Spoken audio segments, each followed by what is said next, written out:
नमस्कार। आज हम पब्लिक प्रोविडेंट फंड यानी पीपीएफ की दुनिया में एक दिलचस्प सफर पर निकल रहे हैं। नमस्कार। ज्यादातर लोग पीपीएफ को बस टैक्स बचाने और आप जानते हैं थोड़ी बहुत बचत करने का एक जरिया मानते हैं। हाँ, ये आम धारणा है। लेकिन क्या आपने कभी सोचा है कि ये आपके लिए एक नियमित और सबसे बड़ी बात पूरी तरह टैक्स फ्री आमदनी का जरिया भी बन सकता है?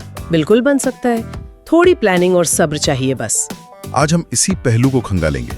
हमारे पास जो जानकारी है वो बताती है कि एक खास रणनीति अपनाकर पीपीएफ से सालाना 7 लाख रुपए से भी ज्यादा की टैक्स फ्री इनकम पाई जा सकती है। हाँ, 7 लाख से भी ऊपर, और वो भी टैक्स फ्री। ये सुनने में ही काफी अच्छा लगता है। तो चलिए परतों को हटाते हैं और समझते हैं कि ये कैसे मुमकिन है। आज का इरादा पीपीएफ की उन बारीकियों को जानना है जो अक्सर नजरअंदाज हो जाती हैं, और उस रास्ते को समझना है जिससे रिटायरमेंट या जीवन के किसी और पड़ाव पर पैसों की चिंता कम हो सके। बिल्कुल। तो शुरू करें? हाँ, तो शुरू करते हैं बिल्कुल बेसिक से। आखिर ये पीपीएफ है क्या? देखिए, पीपीएफ जैसा आपने कहा, पब्लिक प्रोविडेंट फंड, ये सरकार की तरफ से चलाई जाने वाली एक छोटी बचत योजना है। अच्छा, सरकार की? हाँ जी, सरकार समर्थित।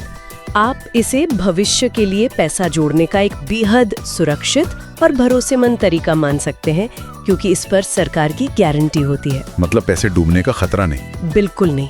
ये इसकी सबसे बड़ी यूएसपी है, सुरक्षा। इसमें एक चीज है जिसे जानना जरूरी है, वो 15 साल का लॉक इन पीरियड। मतलब आपका पैसा मुख्य रूप से 15 साल के लिए इसमें जमा रहता है। हाँ, ये शुरुआती लॉक इन पीरियड है, लेकिन अच्छी बात यह है कि कोई भी भारतीय नागरिक, हाँ, चाहे आप नौकरी करते हो, अपना कोई काम करते हो, फ्रीलांसर हो, या फिर अपने बच्चे के नाम पर खाता खोलना चाहे, आप इसमें निवेश कर सकते हैं। बहुत आसान है खाता खोलना भी। ठीक है, तो मतलब काफी लोगों के लिए खुला है। बिल्कुल सही कहा। और कुछ और जरूरी बातें हैं जो पीपीएफ को समझने में मदद करेंगी। पहली, खाता चालू रखने के लिए आपको साल में कम से कम सिर्फ 500 रुपए तो जमा करने ही होंगे। बस 500? ये तो बहुत कम है। हाँ, ताकि कोई भी इसे आसानी से जारी रख सके। ये न्यूनतम सीमा है। और ज्यादा से ज्यादा कितना डाल सकते हैं? दूसरी बात वही है, एक वित्तीय वर्ष में आप ज्यादा से ज्यादा 1.5 लाख रुपए ही पीपीएफ में डाल सकते हैं। ओके, 1.5 लाख सालाना? जी। फिलहाल जो ब्याज दर चल रही है वो है 7.1% यानी 7.1% सालाना, और ये ब्याज हर साल जुड़ता जाता है, मतलब चक्रवृद्धि ब्याज है। अच्छा, ये कंपाउंडिंग वाला पॉइंट है, जैसे वो स्नोबॉल इफेक्ट होता है? बिल्कुल। आप इसे ऐसे समझें जैसे आप एक छोटा सा स्नोबॉल पहाड़ी से लुढ़काते हैं। शुरुआत में धीमा लगता है, पर जैसे जैसे वो नीचे जाता है, बर्फ चिपकती जाती है और वो तेजी से बड़ा होता जाता है। पीपीएफ में आपका पैसा भी समय के साथ ऐसे ही बढ़ता है, ब्याज पर भी ब्याज कमाकर। दिलचस्प। लेकिन पीपीएफ का जो सबसे बड़ा आकर्षण माना जाता है वो तो इसके टैक्स फायदे हैं, है ना? ओ हाँ, वो तो है ही कमाल के। हाँ, और ये इसे वाकई खास बनाते हैं। आप एक साल में जो भी पैसा इसमें जमा करते हैं, मतलब 1.5 लाख रुपए तक की रकम पर, आपको इनकम टैक्स एक्ट 1961 की धारा 80C के तहत टैक्स में छूट मिल जाती है। सीधे शब्दों में कहें तो आपकी टैक्सेबल इनकम उतनी कम हो जाती है। सही। 1.5 लाख तक का निवेश आपकी टैक्सेबल इनकम से घट गया, टैक्स बच गया। लेकिन असली जादू तो यहाँ है, इस पर जो ब्याज मिलता है, हाँ, वो भी टैक्स फ्री। और जब 15 साल बाद या उसके बाद आप अपना पैसा निकालते हैं तो उस पूरी रकम पर भी कोई टैक्स नहीं लगता। यही है EEE status, exempt, exempt, exempt. EEE मतलब? एग्जेम्प्ट मतलब छूट। निवेश करते समय छूट 80C, ब्याज जो कमाया वो भी एग्जेम्प्ट यानी टैक्स फ्री, और मैच्योरिटी पर जो पैसा मिला वो भी एग्जेम्प्ट यानी टैक्स फ्री। अरे वाह, निवेश पर छूट, कमाई पर छूट और निकासी पर भी छूट, ये तो कमाल है। बहुत कम स्कीम्स में ऐसा होता है। ये EEE स्टेटस ही पीपीएफ की सबसे बड़ी ताकत है, खासकर लंबी अवधि के नजरिए से। बिल्कुल। लेकिन हाँ, इसमें एक बात ध्यान रखनी होती है कि क्या जरूरत पड़ने पर बीच में पैसा निकाल सकते हैं, वो 15 साल से पहले? हाँ, ये सवाल अक्सर आता है, तो जवाब है हाँ, लेकिन कुछ शर्तों के साथ। ये जानना जरूरी है कि ये पूरी तरह बंद तिजोरी नहीं है। अच्छा, क्या शर्तें हैं? आप खाता खोलने वाले वित्तीय वर्ष के खत्म होने के 5 साल बाद कुछ पैसा निकाल सकते हैं। 5 साल बाद? मतलब अगर मैंने मान लीजिए 2024-25 में खोला, हाँ, तो आप वित्त वर्ष 2030-31 से मतलब 6ठे साल के बाद जरूरत पड़ने पर कुछ रकम निकाल पाएंगे। ओके। लेकिन हाँ, 1 साल में सिर्फ एक बार ही पैसा निकाला जा सकता है और उसकी भी कुछ सीमाएं होती हैं। ऐसा नहीं कि जितना मर्जी निकाल लिया, नियम है उसके भी। ठीक है, तो जरूरत पड़ने पर थोड़ी निकासी संभव है, लेकिन कुछ बंदिशों के साथ। अब उस अहम सवाल पर आते हैं, 15 साल पूरे होने पर क्या होता है जब वो शुरुआती लॉक इन पीरियड खत्म हो जाता है? हाँ, ये एक महत्वपूर्ण पड़ाव है। यहाँ पर आपके पास 2 मुख्य रास्ते खुलते हैं। 2 रास्ते? हाँ। कौन कौन से? पहला रास्ता है कि आप अपने पीपीएफ खाते को 5-5 साल के ब्लॉक में आगे बढ़ाते जाएं। 5-5 साल के लिए? हाँ। कितनी बार? आप चाहें तो इसे 1 बार, 2 बार या जितनी बार चाहें 5-5 साल के लिए बढ़ा सकते हैं। और इस दौरान आप पहले की तरह ही हर साल पैसा जमा करना जारी रख सकते हैं। मतलब निवेश चालू रख सकते हैं? हाँ। अच्छा, तो निवेश भी जारी रख सकते हैं एक्सटेंशन के साथ? हाँ, ये पहला विकल्प है। इससे आपका पैसा और तेजी से बढ़ेगा क्योंकि आप नया पैसा भी डाल रहे हैं और पुराने पर ब्याज भी मिल रहा है। और दूसरा रास्ता? दूसरा रास्ता थोड़ा अलग है। आप खाते को 5 साल के लिए बढ़ाते तो हैं, लेकिन उसमें और पैसा जमा नहीं करते। मतलब बस एक्सटेंशन ले लिया पर नया निवेश नहीं? बिल्कुल, इसे कहते हैं एक्सटेंशन विदाउट कंट्रीब्यूशन।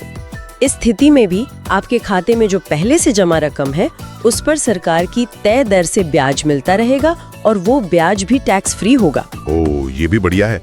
मतलब अगर आगे निवेश नहीं करना तो भी पैसा बढ़ता रहेगा, टैक्स फ्री। हाँ, ये उन लोगों के लिए अच्छा हो सकता है जो आगे निवेश नहीं करना चाहते लेकिन अपने जमा पैसे को पीपीएफ की सुरक्षा और टैक्स फ्री ग्रोथ में रखना चाहते हैं। समझ गया। तो ये 2 विकल्प हैं 15 साल बाद। अब आते हैं उस मेन चीज पर।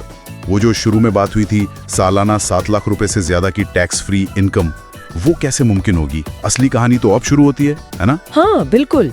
और इसके लिए चाहिए थोड़ा सब्र और बहुत सारा अनुशासन। जैसा आपने कहा, ये एक मैराथन है, स्प्रिंट नहीं। तो क्या है रणनीति? रणनीति सीधी है पर लंबी। आपको हर साल पीपीएफ की अधिकतम सीमा यानी 1.5 लाख रुपए लगातार निवेश करने होंगे। हर साल 1.5 लाख? हाँ, हर साल। और ये सिलसिला शुरुआती 15 साल तक बिना रुके चलाना होगा। ये इस सफर का पहला अहम पड़ाव है। 15 साल तक लगातार 1.5 लाख, ठीक है? बिल्कुल। और 15 साल के बाद सफर खत्म नहीं होता, यहीं से दूसरा चरण शुरू होता है। अच्छा, वो कैसे? आपको अपने खाते को 5-5 साल के ब्लॉक में आगे बढ़ाना होगा और हर साल 1.5 लाख रुपए का निवेश जारी रखना होगा। मतलब एक्सटेंशन भी लेना है और निवेश भी जारी रखना है? हाँ, बिल्कुल। ये तब तक करना है जब तक आपकी जमा रकम एक खास मुकाम तक नहीं पहुंच जाती। चलिए देखते हैं कि ये पैसा अलग अलग पड़ावों पर कैसे बढ़ता है, मौजूदा 7.5% ब्याज दर को आधार मानकर। हाँ, ये देखते हैं। तो पहला पड़ाव, शुरुआती 15 साल। मान लीजिए कोई निवेशक हर साल ठीक 1.5 लाख रुपए जमा करता है 15 साल तक, तो कुल मिलाकर उसका अपना पैसा जमा हुआ कितना? 22,50,000 रुपए। जी, 22,50,000, 22,50,000 रुपीज। ये आपका कुल निवेश हुआ 15 साल में। और इस पर ब्याज कितना बनेगा? अब इस पर चक्रवृद्धि ब्याज का जादू देखिए। 15 साल में अनुमान के मुताबिक इस पर ब्याज ही करीब 18,18,209 रुपए। 18 लाख से ज्यादा का ब्याज? हाँ, तो 15 साल के आखिर में खाते में कुल रकम होगी लगभग 40,68,209 रुपए। 40 लाख? मतलब 15 साल में आपका पैसा लगभग दुगना हो गया, वो भी पूरी तरह टैक्स फ्री। जी हाँ, ये पीपीएफ के लंबे सफर का पहला अहम पड़ाव है। अब दूसरा पड़ाव 20 साल तक। अब निवेशक हिम्मत नहीं हारता, वो खाते को अगले 5 साल के लिए बढ़ाता है। Extension with contribution. हाँ, और 1.5 लाख रुपए सालाना डालना जारी रखता है। यानी निवेश का सफर अब 20 साल लंबा हो गया। सही। तो 20 साल पूरे होने पर कुल अपना निवेश हुआ 30 लाख, है ना? 15 साल के 22.5 लाख और अगले 5 साल के 7.5 लाख। हाँ, 30 लाख। और अब कुल पैसा कितना हो गया होगा ब्याज मिलाकर? ब्याज देखे कितना बन गया। अनुमानित ब्याज अब बढ़कर हो गया 36,58,288 रुपए। 36 लाख का ब्याज? पहले 18 लाख था, अब 36। कंपाउंडिंग का असर। तो कुल जमा रकम पहुंच गई करीब 66,58,288 रुपए पर। 66 लाख? वाह! सिर्फ अगले 5 साल में ही कॉर्पस में करीब 26 लाख रुपए का इजाफा। ये है कंपाउंडिंग का कमाल। समय के साथ ये और तेज होता जाता है। वाह! ये आंकड़े वाकई सोचने पर मजबूर करते हैं। अब आते हैं तीसरे और हमारी रणनीति के लिए निर्णायक पड़ाव पर। तीसरा पड़ाव 24 साल तक। निवेशक फिर से खाते को 5 साल के लिए बढ़ाता है, लेकिन हम अपनी गणना मान लीजिए 24 साल पर रोक रहे हैं। शायद यहाँ तक हमारी रणनीति का लक्ष्य पूरा हो जाता है। हाँ, ये एक अच्छा पॉइंट है देखने के लिए।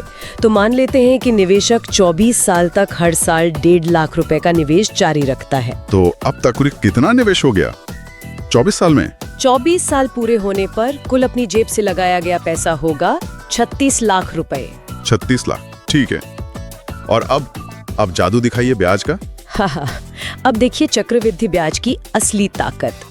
अनुमानित ब्याज बढ़कर हो जाएगा 58,74,664 रुपए। 58 लाख मतलब कुल रकम?